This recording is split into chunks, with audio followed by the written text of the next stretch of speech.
We're joined by Tuta Salaam. He is one of the owners or the creators of Pure Officiating. That's correct. Kind of got surprised tonight. I came here, saw all these officiators, all the officials. I thought it was high school, but this is something that you started doing since COVID, and it's a effort to make officials better. That's correct. We really have a passion. There's 4 of us in Pure Officiating. We really have a passion for officiating. We love what we do.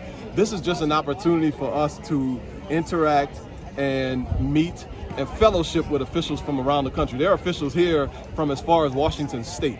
There's officials here from Wisconsin. There are officials here from all over the country that work in different college conferences, and some officials that are trying to make their way into the college conferences. The 4 of us that started Pure Officiating, we were all at the Power 5 level, working in the Big 12 conference. Okay. And we just decided to create something during the COVID era because we were bored, really. Yeah. And we wanted to increase the communication about officiating. And the thing about it is, we really improve as officials when we are able to talk to other officials and try to quote unquote teach. I don't like to use the word teach because all we're doing is sharing. Right. We're just sharing knowledge that we've gotten over the years. So that's really what we're doing. So you have 3 camps and they're multiple days. Yes. This one is out of New Orleans. Yes. Even though we're in Baton Rouge. Even though you're in Baton Rouge, you've battled the weather, but Correct. You're in New Orleans because you went back home. That's right. That's right. I was born and raised in New Orleans. I am proud to bring our first on-field camp was in New Orleans 2 years ago. And we come back down here. The beauty of having a camp here is live football. In other areas of the country, high school teams can't play each other in the spring. Here in Louisiana, high school teams can play each other. So we have live football. So we bring officials down.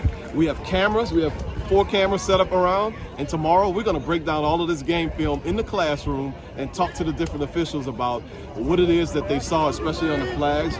Why did they make the decision to throw the flag? And then we're going to talk about the mechanics. What did you see in this area? Were you looking where you were supposed to be looking? And talk about the way referees, how did you make your announcement? Did you move a little too much? Is it something that you can improve upon? There's little tiny things that help us become better officials. So we're going to talk about all of that in the classroom tomorrow. You ever had a hot mic and said something you didn't mean to? Absolutely. Sometimes we do that. It happens, because as referees, we got to flip the mic on, and sometimes we forget to flip it off. Right. And there was a time when there was 2 players who is the craziest story. 2 players were fighting over a towel.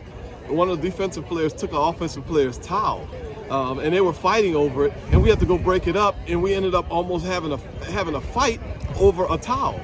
And my mic was still on, and I made a mistake. I said, I was talking to the umpire. I said, can you believe that, over a effing towel? I know that people can get in touch if they're interested. Somebody sees this, They want to get in touch with you. How would they do that? Well, pureofficiating.com. Really simple. We have an online presence. One thing that we do that we didn't talk about, the way we started in COVID was actually through virtual study sessions. And we still host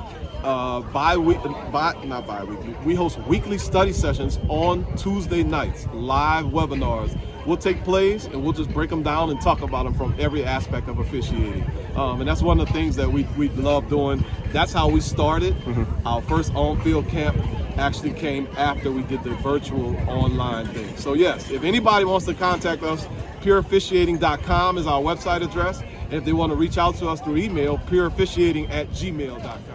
What is the most difficult aspect of officiating? That's a really great question, Todd. The difficulty in officiating is that each one of us on the field are looking at different things. There are 8 officials traditionally in college football. Some conferences work 7 officials, but the majority of the conferences work 8 officials. Each of those 8 officials has different responsibilities, and each of those 8 officials has a really difficult call that they have to make. And it would vary. Referee and center judge, they have to call roughing the passer. And a lot of times that happens really fast. The umpires have to call things like ineligible players downfield. when those offensive linemen are shooting out and they have those run pass option plays, you would think a lineman is 17 yards downfield, and you turn on the film and he's only been 2 yards downfield. Right. That's a really difficult call. And also the other thing the umpires have to call is defensive holding. A lot of times the defensive tackles reach out, they'll grab and restrict an offensive lineman that's trying to go to the second level to block a linebacker. And that's a tough call for an umpire. Back judges, field judges, side judges, they are the ones that make all of the money. Touchdowns and pass interferences. The Saints fans know that. Exactly. The Saints fans know about that. Those calls are really difficult. Line of scrimmage officials, they're tough calls, and we had one tonight where the defense jumps in the neutral zone, offensive players move. What are we calling? Are we calling false start or are we calling offsides? And those are really difficult. So depending on what position you work, there's a lot of difficult calls for us to make.